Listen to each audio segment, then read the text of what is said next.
तो अब हम आईपीएल की उस स्टेज पर आ चुके हैं जहां पर सभी फैंस ये सोच रहे हैं कि भाई अगले साल के लिए हम अपनी टीम में से किन प्लेयर को रिलीज कर दें और किन को रिटेन करके रखें। तो ऐसी ही एक स्पेशल वीडियो में आज हम बात करने वाले हैं हर 10 टीम से एक ऐसे एक्सपेंसिव प्लेयर की जिनको मेरे हिसाब से इन माय ओपिनियन आपको रिलीज कर देना चाहिए to prepare for the next years auction and to increase your purse, खास करके वो टीम जिनका परफॉर्मेंस इस साल अच्छा नहीं रहा है। तो वीडियो को एंड तक जरूर देखना और अपना ओपिनियन कमेंट बॉक्स में लिख करके बताना कि तुम्हारे हिसाब से सभी 10 टीमों में से तुम किन प्लेयर्स को रिलीज होते हुए देखना चाहोगे। Now without any further delay let's begin.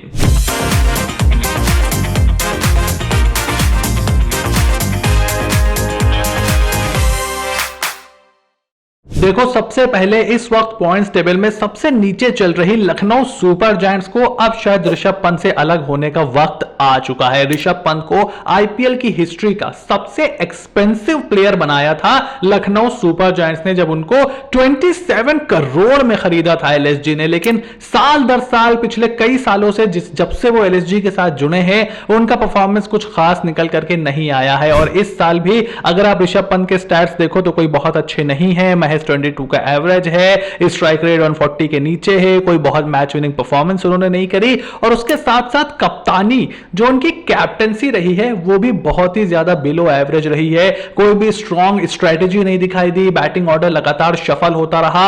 Rishabh Pant के साथ साथ जो उनका मैनेजमेंट है उसको भी यहां पर जिम्मेदारी लेनी पड़ेगी, चाहे वो जस्टिन लैंगर हो चाहे वो केन विलियमसन हो। But at the end of the day आपकी खुद की बल्लेबाजी तो आपके हाथ में होती है और वो भी ऋषभ पंत अच्छी तरीके से नहीं कर पाए हैं लगातार दूसरे साल। तो अब समय आ गया है लखनऊ सुपर जायंट्स ऋषभ पंत को अलविदा कह सकती है। उसके अलावा कैमरन ग्रीन या फिर मनीषा पाथीराना, कोलकाता नाइट राइडर्स इन दोनों खिलाड़ियों को या फिर दोनों में से एक खिलाड़ी से जरूर अलग हो सकती है। डिपेंड करेगा कि अगले साल के समीकरण किस तरीके से यहां पर बैठते हैं। लेकिन मेरे हिसाब से देखो, कोलकाता नाइट राइडर्स ने कैमरन ग्रीन के ऊपर बहुत ज्यादा पैसा खर्च किया था। शुरू में वो बॉलिंग नहीं करते थे, उनका फॉर्म भी कोई बहुत अच्छा नहीं रहता था। हाल फिलहाल में उनका फॉर्म थोड़ा अच्छा जरूर रहा है, उन्होंने थोड़े बहुत रन भी मारे हैं, स्ट्राइक रेट भी ठीक ठाक ठीक है, मतलब आईपीएल के स्टैंडर्ड के हिसाब से। बट कोई ऐसी छाप उन्होंने फिलहाल तो नहीं छोड़ी है। 2 मैच अभी बचे हैं केकेआर के जब हम ये वीडियो शूट कर रहे हैं कि मतलब एकदम ही कमाल धमाल मचा दिया हो। अगर आप कैमरन ग्रीन को लेकर के रखना चाहते हो तो भी मनीषा पाथीराना से आप यहां पर अलग होने के बारे में सोच सकते हो, क्योंकि अगर आप दोनों प्लेयर्स का बजट मिला दो तो तकरीबन 43 करोड़ रुपीस पहुंच जाता है, विच इज अ लॉट। अगले साल अभी एशेज होनी है, उसके बाद वर्ल्ड कप होना है और कैमरन ग्रीन का आप कुछ कह नहीं सकते। ये ऑस्ट्रेलियन खिलाड़ी कभी भी प्रिपरेशन करने के लिए निकल जाते हैं, कभी भी इनके इंजरी हो जाती है और मनीषा पाथीराना तो बहुत ही ज्यादा इंजरी प्रोन है। तो ये दोनों में से कम एक खिलाड़ी हमें कोलकाता नाइट राइडर्स से अलग होता हुआ जरूर दिखाई दे सकता है इन माय ओपिनियन। और अब मुंबई इंडियंस का बहुत ज्यादा क्यूरियस केस हो गया है और ले दे के सिर्फ एक हार्दिक पांड्या ही मुझे यहां पर समझ में आ रहे हैं, और वो भी मैं सिर्फ परफॉर्मेंस के दम पे नहीं बोल रहा हूं। देखो, हार्दिक का T20 वर्ल्ड कप कमाल का गया था, उन्होंने बहुत अच्छी परफॉर्मेंस दी थी।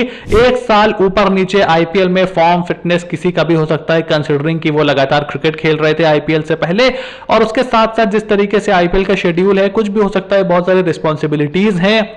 अब सूर्य कुमार यादव का परफॉर्मेंस भी बिल्कुल अच्छा नहीं है और उनका परफॉर्मेंस तो काफी लंबे टाइम से अच्छा नहीं है। इंडियन टीम के लिए भी उनका परफॉर्मेंस कुछ खास नहीं है। रोहित शर्मा भी वहां पर मौजूद हैं। तो हार्दिक पांड्या, क्योंकि रूमर्स ऐसे चल रहे हैं कि उनसे मुंबई इंडियंस यहां पर अलग होने का सीन बना रही है, तो मैंने उनका नाम यहां पर डाल दिया है।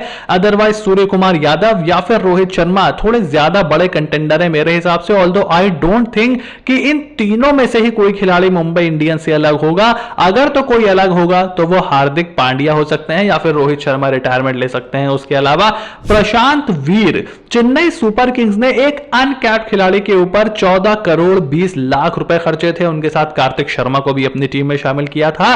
बट प्रशांत वीर का तो बहुत ही ज्यादा एवरेज सीजन गया है। मतलब अभी तक जितने भी सीएसके ने मैचेस खेले हैं, अभी उनको एक ताजी हार मिली है सनराइजर्स हैदराबाद से जब हम ये वीडियो शूट कर रहे हैं। ऑलमोस्ट उनका सीजन खत्म हो चुका है, चेपॉक में उनका लास्ट मैच हो चुका है।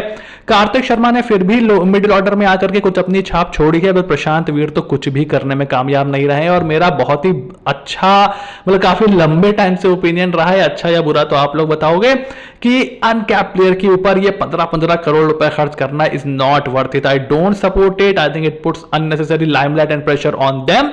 थोड़ा 8, 7, 6 करोड़ तक मैं समझ सकता हूं, but 14 crore is hell of a lot money for somebody like Prashant Veer, और वो यहां पर जा सकते हैं। उसके अलावा 13 करोड़ के लियम लिविंगस्टन, सनराइजर्स हैदराबाद ने उनको अपनी टीम में शामिल किया था, वो भी बिल्कुल भी छाप छोड़ने में कामयाब नहीं रहे हैं। हालांकि सनराइजर्स हैदराबाद अभी क्वालिफाई कर चुकी है टॉप 4 के लिए, तो देखना होगा आने वाले कुछ मैचेस में अगर वो उनको मौका मिलता है और वो कमाल धमाल परफॉर्मेंस दे देते हैं तो बात अलग है।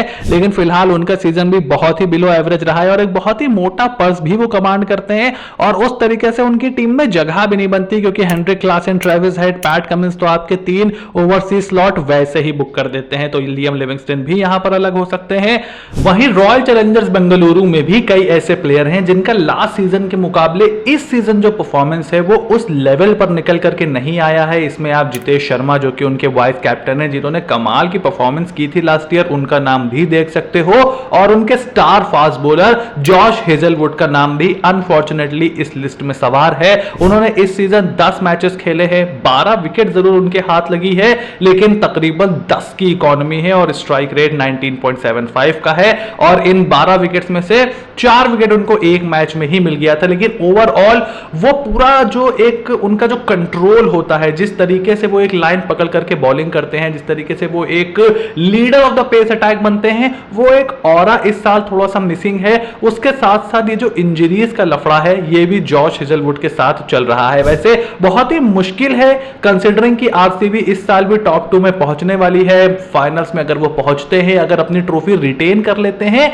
या फिर नहीं भी करते हैं, तो उनका परफॉर्मेंस काफी अच्छा रहा है, तो वो अपने बड़े प्लेयरों में बहुत ज्यादा चॉपिंग एंड चेंजिंग करें, इसके चांसेस बहुत ज्यादा कम है। लास्ट ईयर भी हमने देखा था कि आरसीबी ने कोई बहुत ज्यादा चेंजेस नहीं किए ऑक्शन में, और इस साल वो अपने लास्ट ईयर की सेम टीम के साथ ही तकरीबन मैदान में उतरे हैं, तो मोस्ट प्रोबेबली नेक्स्ट ईयर भी ऐसा ही दिखेगा। लेकिन अगर किसी एक प्लेयर के यहां पर रिलीज होने के चांसेस मुझे पर्सनली नजर आ रहे हैं तो वो जॉश हेजलवुड हैं। पंजाब किंग्स से मेरे हिसाब से मार्कस स्टोइनिस की छुट्टी हो सकती है। देखो उन्होंने भी कुछ बहुत झंडे तो गाड़े नहीं है, एक आध मैच को छोड़ करके एवरेज सीजन सा उनका यहां पर रहा है, और वो कुछ बहुत ज्यादा कमाल धमाल करने में कामयाब नहीं हुए हैं, जिस तरीके से हल्क वाली परफॉर्मेंस हम उनसे एक्सपेक्ट करते हैं लोअर मिडिल ऑर्डर में आकर के पंजाब किंग्स को मैच जिताने वाली। एक आध मैच में उन्होंने जरूर किया है, बट अब देखो उम्र भी उनके साथ नहीं है, इंटरनेशनल ओडीआई से भी वो रिटायर ले चुके हैं, सो आई डोंट थिंक कि कितना पीबीकेएस उनको वहां पर खींच सकती है, कंसिडरिंग की और बेटर ऑप्शंस आपको ऑक्शन में मिल सकते हैं।